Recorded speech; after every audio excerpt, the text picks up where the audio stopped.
Good morning, everyone. Welcome to Monday Devotionals. My name's Ken Burkey. I want to read you the words of Jesus. For I was hungry, and you gave me something to eat.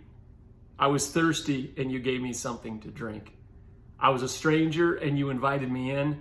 I needed clothes, and you clothed me. I was sick, and you looked after me. I was in prison, and you came to visit me.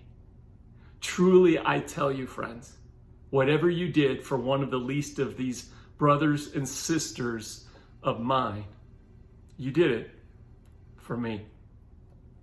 It's the heart of Christ to take care and to serve those who are disadvantaged, who are oppressed, who have been marginalized. And the irony there is when we take care of the poor, that's where we actually meet Jesus. This week, we have an opportunity to have an amazing celebration this Saturday at 10 a.m. at Almond Park in Orangeville. Will you come? And we're going to celebrate. We're going to receive communion and remember Christ's sacrifice. We're going to love one another. We're going to encourage one another. We're going to have some worship. But we're also inviting the community this Thursday as we serve at the Orangeville Food Bank. We're going to be handing out invitations to everyone who receives food to come out and join our celebration.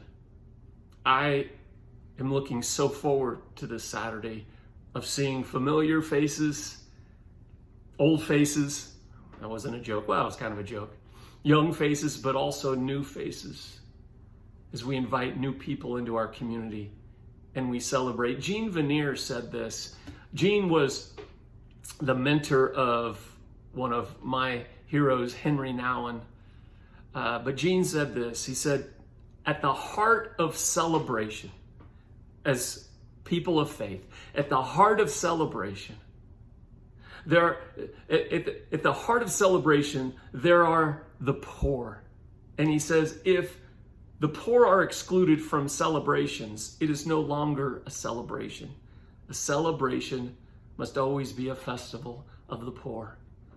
Now we know as we come to celebrate, we're all poor spiritually. We are all in need of God's strength, of God's riches, of God's grace.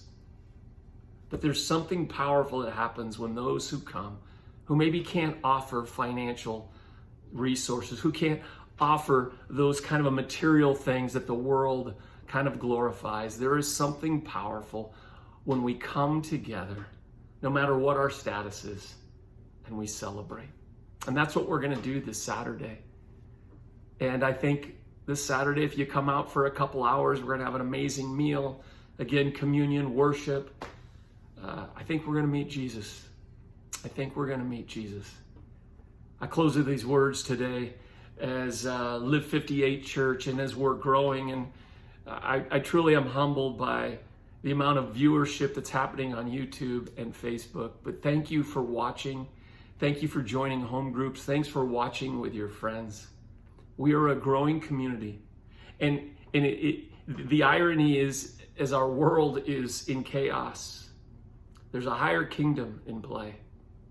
And we can continue to grow and thrive even in difficult times. And Jean Vanier says this. He says, a growing community must integrate three elements.